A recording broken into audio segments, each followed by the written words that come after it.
दोस्तों नमस्कार।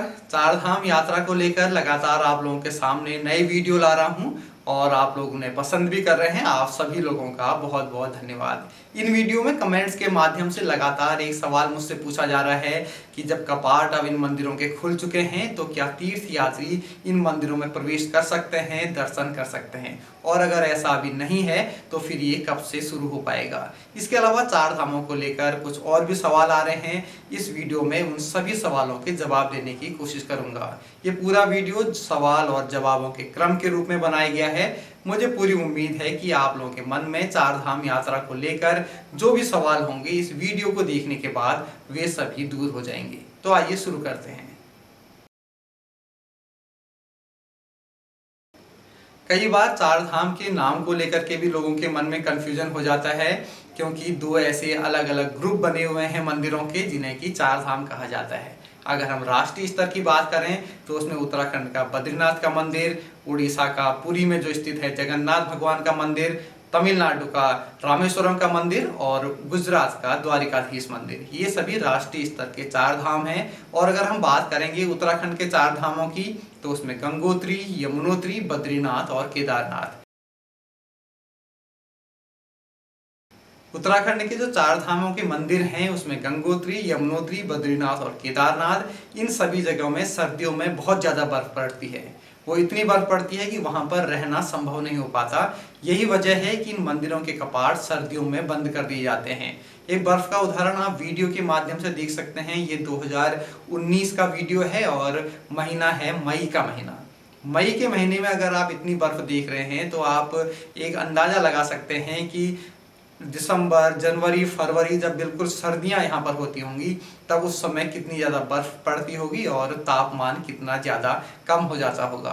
तो ये जो परंपरा है ये काफ़ी पहले से चली आ रही है, जिसमें कि सर्दियों में कपाट बंद हो जाते हैं और फिर जैसे ही गर्मियाँ शुरू होती हैं तो फिर इन मंदिरों के कपाट खुल जाते हैं।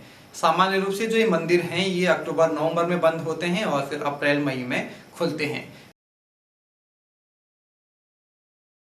जी हाँ, उत्तराखंड के चारों धामों के कपाट खुल चुके हैं, गंगोत्री, यमुनोत्री, बद्रीनाथ और केदारनाथ। दरअसल ये जो कपाट खोलने की प्रक्रिया है ये डोली यात्रा के माध्यम से होती है, क्योंकि शीतकाल में जब इन मंदिरों के कपाट बंद हो जाते हैं तो इनकी जो पूजा है वो शीतकालीन गद्दी स्थल में होती है। जैसे अगर हम गंगोत्री की बात करें तो मुखबा इसका शीतकालीन गद्दी स्थल है, यमुनोत्री का गद्दी स्थल है खरसाली, और केदारनाथ जी का जो गद्दी स्थल है वो है ऊखीमठ का ओंकारेश्वर मंदिर, और बद्रीनाथ का जो शीतकालीन गद्दी स्थल है वो योग ध्यान बद्री मंदिर, और साथ ही जो शंकराचार्य जी की उसमें गद्दी है उसकी पूजा होती है जोशीमठ के नरसिंह मंदिर में। तो यहाँ से एक डोली यात्रा निकलती है और वो जब केदारनाथ, बद्रीनाथ, गंगोत्री और यमुनोत्री में पहुँचती है तो एक निश्चित समय में इन मंदिरों के कपाट खोले जाते हैं और वर्तमान में इन सभी मंदिरों के कपाट खोले जा चुके हैं।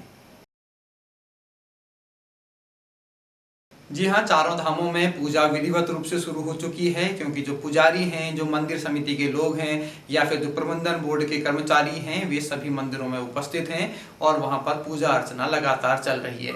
इसके साथ ही जो कोरोना संबंधी जो दिशा निर्देश हैं, गाइडलाइंस हैं, उनका भी पालन हो रहा है, जिसमें कि मास्क लगाना है, सोशल डिस्टेंसिंग मेंटेन करनी है। इसके अलावा अभी प्रसाद का वितरण नहीं हो रहा है, केवल जो संबंधित कर्मचारी या फिर जो पुजारी हैं वही गर्भगृह में जा सकते हैं। इस तरह के जो तमाम रूल्स हैं उसको फॉलो किया जा रहा है, लेकिन पूजा अर्चना में अभी किसी भी तरह की कोई कमी नहीं है। लगातार पूजा अर्चना चारों धामों में चल रही है। ये अभी सबसे ज़्यादा पूछा जाने वाला सवाल है और हम सभी के मन में ये एक इच्छा है कि इस सवाल का जवाब हम जल्द से जल्द हाँ में दे सकें, लेकिन फिलहाल इसके अभी जो जवाब है वो नहीं में है। तीर्थ यात्री अभी चार धामों की यात्रा नहीं कर सकते। सिर्फ पुजारी और जो मंदिर समिति के जो लोग हैं वे वहाँ पर उपस्थित हैं, पूजा अर्चना चल रही है, लेकिन जो तीर्थ यात्रियों के लिए अभी पूरी तरीके से यात्रा को प्रतिबंधित किया गया है, जिससे कि कोरोना का संक्रमण अधिक न फैले। ये सवाल भी मुझसे काफ़ी ज़्यादा लोगों ने पूछा है। शायद वे ये अंदाज़ा लगाना चाह रहे होंगे कि जैसा पिछले साल हुआ था सेम उसी तरह का इस बार भी होगा, तो कुछ अपनी प्लानिंग कर सकेंगे। हालांकि ऐसा कुछ तुलनात्मक रूप से कुछ कह पाना काफ़ी मुश्किल है कि जैसा पिछले साल हुआ था जब 2020 में लॉकडाउन लगा था वैसा ही अभी भी होगा। लेकिन अगर हम पिछले साल की बात करें तो उस समय लॉकडाउन के समय में ही कपाट खोले गए थे और लगभग सेम स्थितियां थी कि उस समय भी सिर्फ पुजारी और जो मंदिर समिति के लोग थे वे ही मंदिरों में गए और पूजा अर्चना का काम शुरू हुआ। काफ़ी लंबे टाइम तक यही व्यवस्था चलती रही और फिर जैसे जैसे कोरोना का संक्रमण थोड़ा कम हुआ तो फिर उन्होंने उस जिले के लोगों को मंदिर में जाने की अनुमति दे दी जहां पर वे मंदिर बने हुए हैं। जैसे केदारनाथ का जो मंदिर है वो रुद्रप्रयाग जिले में है, बद्रीनाथ का जो मंदिर है वो चमोली डिस्ट्रिक्ट में है और गंगोत्री और यमुनोत्री जो हैं वो उत्तराखंड के उत्तरकाशी जिले में है। तो वहाँ के लोगों को सबसे पहले अनुमति दी गई कि वे वहाँ पर मंदिरों में जा सकते हैं। इसके बाद फिर पूरे उत्तराखंड के लिए धीरे धीरे खोल दिया गया। उसका जो मुख्य उद्देश्य था वो यही था कि एक साथ भीड़ इकट्ठी न हो जाए, धीरे धीरे करके लोग दर्शन करें। तो काफ़ी सारे लोगों ने वहाँ पर दर्शन किए और फिर जैसे जैसे स्थितियों में थोड़ा सुधार आया तो चार धाम यात्रा देश के सभी यात्रियों के लिए खोल दी गई। उसके लिए एक व्यवस्था बनाई गई, एक ई पास का सिस्टम बनाया गया, रजिस्ट्रेशन अनिवार्य कर दिया गया। लेकिन धीरे धीरे करके यात्रा शुरू हुई। ये एक ऐसा सवाल है जिसके लिए मैं आप सभी लोगों से माफ़ी चाहता हूँ, इसका जवाब दे पाना संभव नहीं है। कई सारे व्यूअर्स कमेंट्स के माध्यम से ये सवाल पूछ रहे हैं कि ये जो तीर्थ यात्रा है कपाट खुलने के बाद अब सभी तीर्थ यात्रियों के लिए कब से शुरू हो पाएगी। तो इस सवाल का जवाब दे पाना फिलहाल संभव नहीं है। सब कुछ कोरोना पर निर्भर करता है। हम सभी लोग प्रार्थना कर रहे हैं कि जो कोरोना का संक्रमण है वो धीरे धीरे करके समाप्त हो जाए, जनजीवन पटरी पर आए और जो चार धाम यात्रा है ये भी सभी तीर्थ यात्रियों के लिए खुले, सभी लोग भगवान के दर्शन के लिए आए, आशीर्वाद यहाँ से प्राप्त करके जाएं।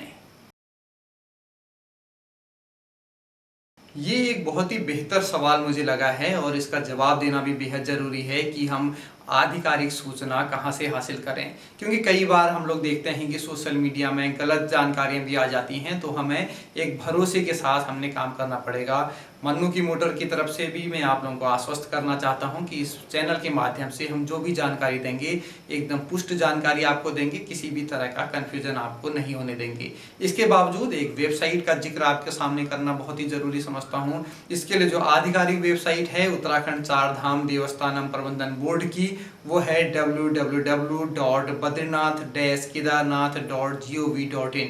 इसका लिंक मैं डिस्क्रिप्शन पर भी दे दूंगा, आप उसमें क्लिक करके इस वेबसाइट में जा सकते हैं, उसे देख सकते हैं। यहाँ से आपको एक आधिकारिक रूप से जानकारी मिलेगी कि चार धाम यात्रा शुरू अगर हो रही है तो वो कब से होगी और उसके जो दिशा निर्देश हैं वे सभी आपको इस आधिकारिक वेबसाइट में मिल जाएंगे। और अपने चैनल के माध्यम से हम लोग भी आपको सूचित करने की कोशिश करेंगे जैसे इस मामले में कोई नया अपडेट आता है।